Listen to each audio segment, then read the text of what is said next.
So first things first, before you go to light your instrument, before you go to hang your instrument, you want to get your lighting plot and figure out where it is. And so for us, we have this lovely Fresnel, also known as Fresnel.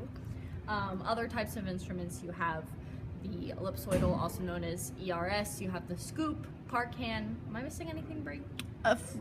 Maybe floodlight if you nasty.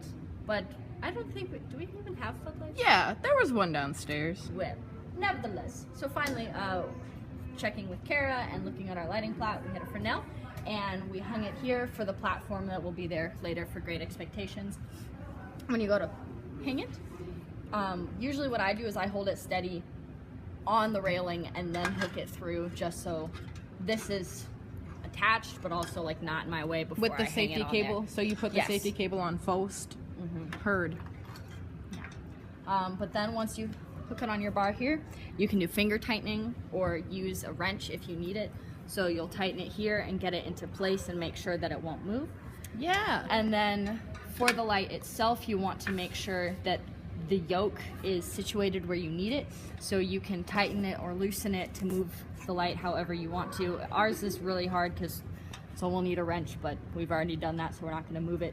But righty tighty, lefty loosey. yes, ma'am. So with our Fresnel, we have barn doors, which basically are removable, and you can just bloop, bloop, bloop, bloop, bloop, like that. And just slide them into place. Don't remember. Hold on. There's a long list of things we need to discuss. And then also, if you can remember that we could use gobos and shutters, however, we cannot because it is not the ERS. We are using the Fresnel. The only thing that works for the Fresnel is the barn doors.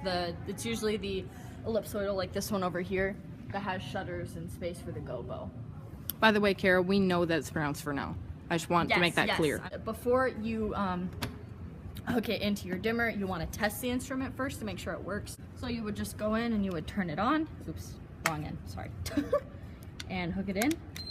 And if it beeps, you are good to go. Amazing. And then you plug it into your circuit. And your circuit number is right there.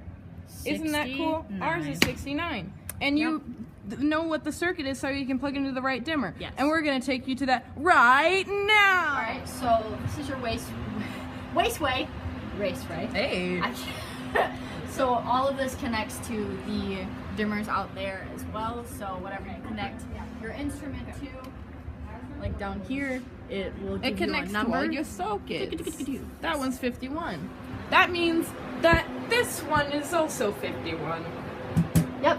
So wherever you are for your circuit, you will eventually, like what we did for 69, you'll get your cable, hit it in first, and then find your dimmer and plug it in wherever it's supposed to belong. We were told to put it in dimmer 1. Yes. And to make sure that you don't overload it, it's nice to know the West Virginia law, which is making sure it's wattage. Wattage equals voltage times amps. Yes. Just to make sure that you don't overload your capacity for your dimmers. Thank you. Action. Alright, so first things first, when you go to patch, you want to find the good length cable.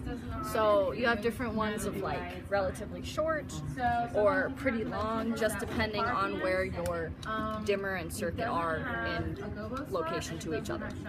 How it works. Also, remember that if you overload your dimmer, bad things can happen.